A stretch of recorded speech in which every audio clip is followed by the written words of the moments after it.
on such a great show. Oh, Christmas is right around the corner, so get ready to celebrate with an incredible holiday concert. The unofficial man of Christmas here in Utah is Kurtbestor, and he is joining us now in the sponsored interview to share those details about your upcoming shows and tour. It's here. I start this week in St. George and end up in Park City with my Salt Lake show right in the middle, 14th through the 16th. Got to get it right. Anyway. Do you like that title, the unofficial man of Christmas here in Utah? I'll be one of the men of Christmas. There's a couple other guys, the guy from Jerusalem, and so I prefer to be one of the guys. But no, I love the fact that when I started this 36 years ago, there wasn't like a lot of Christmas shows. There was me and the Nutcracker, and then little by little there have been more shows. Now it's wall to wall y'all. But I like the fact that I chose something that brings people together.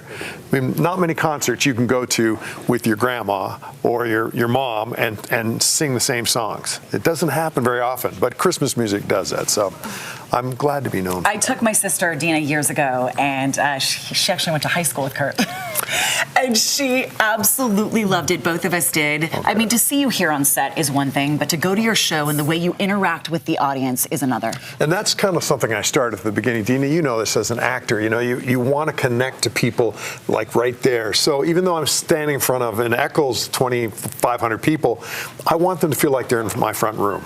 And it doesn't look like my front room, but I want it to feel that way. So the jokes that I tell, just the first time I did my Christmas concert, I didn't have enough songs to do the whole show. And so I just tell stories between. And now that's become kind of a thing. And the banter between songs is as much fun for me as it is to play the songs. And also special guests. Every year I've had different guests. We were talking earlier about Debbie Gibson. Debbie Gibson, one of my favorites. I've had Melissa Manchester. I've had all the local greats. We had Doug Osmond was on earlier in your earlier hour. David Osmond, his brother, was one of my guests. I've had Donnie and Marie on my show. This year I'm lucky to have David Archuleta. And I say that with a twinkle in my eye because I have tried. I knew David when he was 11, and we were in the studio, and he actually sang a version of my Prayer of the Children. And when he was 11, and it blew me away, the emotion for this little kid. Where do you find that? And I've been trying to get him on my show, over and over. I ask him, and Kurt, I'd love to, but I'm on tour. Finally, this time, we've made it happen. Oh, and he's there, and we are such fans of him here on the show. He is so talented and so sweet, and so are you. What a performer. Tell us about this song, though, and the importance, the meaning behind it. Well, and most people know me for Prayer of the Children, at Christmas or Prayer of the Children, and the song came about serendipitously. I wrote it because I was upset by the war in Yugoslavia at the time, and people don't. And so the song is all about children of war, and it ends with a phrase in Croatian or Bosnian. Now, the last little while, I've been singing it. I've been doing it in two different languages. I've been doing it in Arabic, and I've been doing it in Hebrew, the ending, when the last line says, "Can you hear the prayers of the children?" And sadly, the song is still germane today. It's about children of war, and I love singing the song, but I almost don't want to sing the song because I don't want it to be, I don't want it to be applicable.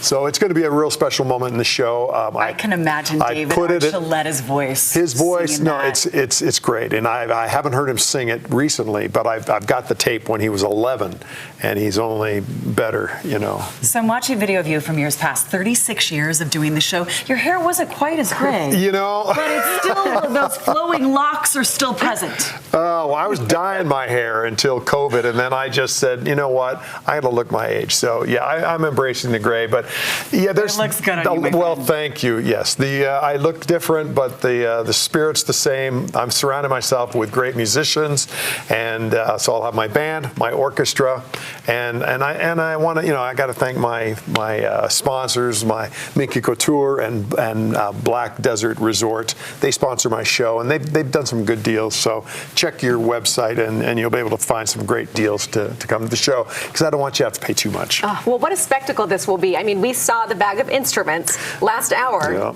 So you are a man of many talents. You're also doing a meet and greet.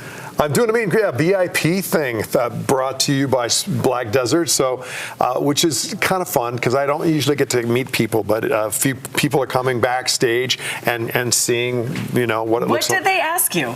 Oh, people get goofy. They come back and I'm just a normal guy, but they come in and most of it's like, oh, I'm not worthy, or just goofy stuff. Or now they say, can you sign my autograph? And it's like a young girl. I'm thinking, hey, I still got it. You do. But then it's for my mom or my grandma. There we go. At Kurtbestor Christmas, he's in St. George, he's at Eccles, Gunnison, Park City. All the dates on your screen. Go to kurtbestor.com. The big kickoff, November 30th of a Kurtbestor Christmas. Our thanks to Kurt for this sponsored segment. Thank you so much for being here. Thank you. Merry Christmas.